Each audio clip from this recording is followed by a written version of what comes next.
जुन शैलीसँग प्रहरी परिचालन गरियो, गुण्डागर्दी शैली थियो, जुन शैलीसँग अन्तिम इच्छा के छ भनेर सोधियो।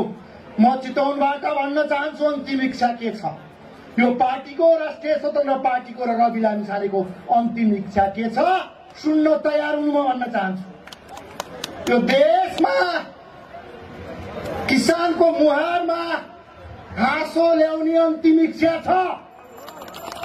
यो देशको युवा पलायन रोकेर युवाहरूलाई रोजगारी सृजना गर्ने अन्तिम इच्छा छ।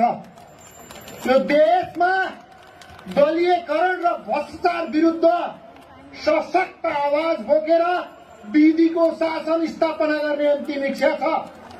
यो देश 35 वर्षसम्म लुटेकाहरूलाई, 35 वर्षसम्म लुटेका भ्रष्टहरूलाई, भ्रष्ट भनेपछि ठ्याक्कै बुझ्छन्, हामीलाई गाली गरे भन्छन् भ्रष्टहरू।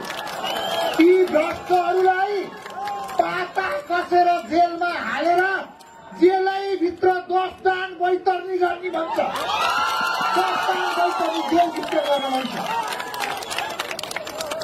भ्रष्टहरू आज एकजना व्यक्तिका पछाडि जसरी लागेका छौ नि, त्यो व्यक्ति निर्भीक छ, निडर छ। त्यो व्यक्तिको मुटुमा रगत होइन तेजाब छ। त्यो तेजाबले तिमीलाई चलाउँछ, तिमीलाई चलाउँछ।